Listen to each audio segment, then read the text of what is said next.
cómo quedaron listadas en el ingreso. Entonces, claramente la situación, porque también cuando ya está en un curso no estás compitiendo contra el compañero, compites contra lo que tienes que estudiar, contra la nota, no sé, pero no contra el compañero. Entonces, hay ese bebé bien bonito que muestra cómo el hecho de la situación afecta, la situación de competencia. Bueno, y lo otro, lo que decía también Adriana, la autora Niederle, que sale ahí, es bien citada respecto de cómo el efecto negativo para las mujeres en estas pruebas es mucho mayor en la cola derecha. Entonces, lo vamos a ver. Alejandra Misala creo que habló el lunes, ella debe haber presentado también los mismos autores, los citas y mucho más, pero debe haber presentado el estudio que hicieron acá con parejas de mellizos, que uno es hombre y el otro mujer, para controlar el efecto hogar, y que vieron su SIMSE del 2010, la PSU de los mismos mellizos, 2 años después, le llamamos PSU 2013, pero en realidad es 2012, la fecha en que se da son los mismos, y comparando, y lenguaje y matemática, para poder ver cuál es el efecto de la competencia y cuál es el efecto del estereotipo o de la matemática. Resulta que no habían brechas de género en el SIMSE ni en matemáticas entre estas parejas mellizos. Nosotros sabemos que en el SIMSE aparecen diferencias de género. Entre estas parejas de mellizos no las habían significativas, y que en la PSU, en lenguaje tampoco, también lo sabemos, pero sí había brecha de género en la PSU matemática, y que afecta a las mujeres de mayor autoeficacia y de mejores notas en el colegio. O sea, de nuevo, son las mismas. Ya, estas son las curvas terribles. Sí les tengo que pedir que no miren exactamente el extremo derecho, porque el extremo derecho son muy poquita gente. En el caso del lenguaje, porque son los puntajes nacionales, el máximo de preguntas correctas. En el caso del lenguaje, todos los años son 2 personas, 1 persona, 3 personas. Entonces, si ese es hombre o mujer, no podemos decir mucho de esa cantidad tan chica de gente. No sé si alcanzan a ver los números, pero en el caso del lenguaje, si uno elimina el último punto, va a ver que lo que está graficado ahí, porque creo que no se alcanza a ver, lo que está graficado es esas barritas del gráfico que me hiciste volver a mostrar, rojo con azul, ¿verdad? El alto de la barrita roja, que era de la mujer, partió por el alto de la barrita azul, desde la pregunta 35 preguntas buenas, hasta la 75, ¿verdad? Entonces, dice, una probabilidad relativa, la frecuencia está una dividida por la otra. Las mujeres en lenguaje parten sobre 1, ¿verdad? Y baja desde 1.2, creo que como hasta 0.8 si uno omite el último punto, que no debe haber estado en el gráfico, ¿verdad? Porque estamos hablando de 1 a 2 personas. Entonces, o sea, una habría quedado en 0, no sé, o 2 o 3 personas, estamos hablando, ¿verdad? Va desde 1.2 hasta 0.8, o sea, hay un efecto hacia la cola derecha, hasta las que son las mejores, las más estudiosas, las con mejores notas, que uno podría decir, el efecto de la cola derecha que reporta la literatura, competencia.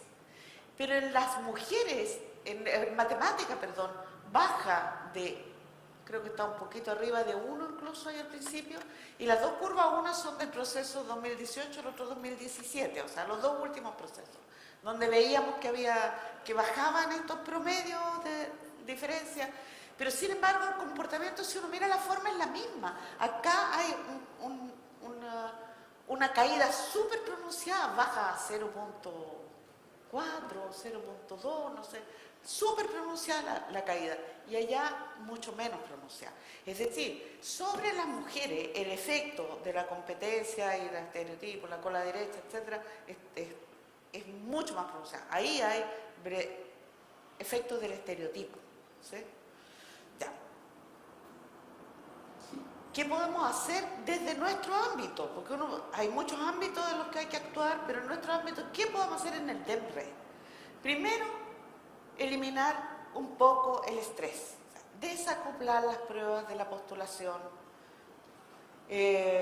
mayor disponibilidad de pruebas, tener 2 pruebas en el año, ¿no? Tener un poco menos de estrés. El estrés va a perjudicarnos más a las mujeres. distribuir a los postulantes. Primero yo llegué diciendo, no, asignan a los postulantes la sala de clases solo por el RUT. Vamos a hacer dos grupos, el de los hombres y de las mujeres, y los vamos a distribuir por separado, separado de manera que nunca quedaran en minoría.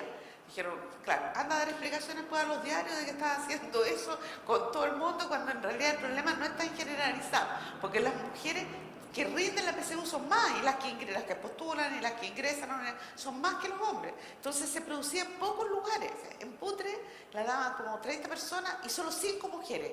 O sea, las 5 en la misma sala. Ahí se justifica, se hace a mano. Las 5 en la misma sala, y de manera que los hombres no sean más que 10, de manera que por ahí por el tercio, ¿sí? 9 hombres, las 5 mujeres ahí, ya, y así arreglar la mano. Finalmente no lo hicimos, porque igual era una cosa media que nadie la encontraba tan importante como la encontraba yo. Pero es algo que se puede hacer. Y algo muy importante a propósito del estudio de los franceses, nunca se han hecho los estudios de validez predictiva separando por género. O sea, ¿cómo les va comparativamente a las mujeres que quedaron ordenadas así respecto a los hombres con la PSU? ¿Cómo les va después en el primer año en la universidad? ¿Siguen el mismo orden? ¿O les va mejor en la universidad de lo que predecía? Y finalmente, la calidad de un instrumento de medición. En primer lugar se lo mide, que también predice, de este instrumento que es para selección, ¿sí? Hay un autor norteamericano que es muy interesante y muy mediático que decía, respecto de las medidas de este tipo para compensar las brechas que tenían, decía, hay gente que está preocupado y hace acciones afirmativas, define cupos especiales, etc., por deuda histórica, ¿no? De que siempre han sido perjudicados, nunca ha entrado nadie a la universidad de este sector, deuda histórica, ¿no? Muy loables. Hay otros que toman esta misma medida pensando en el futuro, no en el pasado, y dicen, ¿sabe qué? El trabajo en el futuro va a ser un trabajo donde vamos a tener que interactuar gente muy distinta. Entonces necesitamos diversidad y que la gente se forme en la diversidad y que pueda trabajar con gente muy distinta sin andar con cosas raras. Muy loable también, muy inteligente. Y a mí me preocupa, dice Jerry Kahn, aquí y ahora.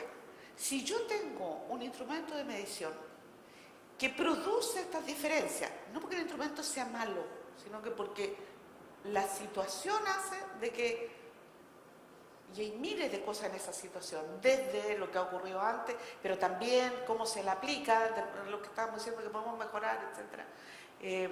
También la carga, porque si hiciéramos estudios separados de género, sabríamos de validez predictiva, pero separando por género también bajaría la carga respecto, sobre todo estas pruebas que son más predictivas, como matemáticas y ciencia, y que uno dice, bueno, por algo será. Entonces, saber que hay algo que no está bien. Él dice, lo que a mí me preocupa es el aquí y el ahora, y para mí un instrumento que reproduce las brechas así, ¿no? Es un instrumento que tiene mucho error, que no está midiendo bien, que se le está metiendo una interferencia, no es porque esté mal diseñado o esté mal hecho, es porque está entrando una interferencia que perturba mi medida. Mi medida no logra despejar esa diferencia. Eso es, ¿no? Entonces, tenemos que hacer esas cosas. Y lo último que puse ahí, que tiene que ver con mi último mensaje, es que hay que desmistificar esta objetividad de la medida, ¿no?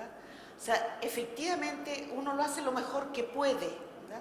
Pero esta idea, por ejemplo, el Jerry Kahn dice, si se me cruzan estas brechas, lo que estoy teniendo es una interferencia que no logro controlar, y por lo tanto mi medida no es tan objetiva.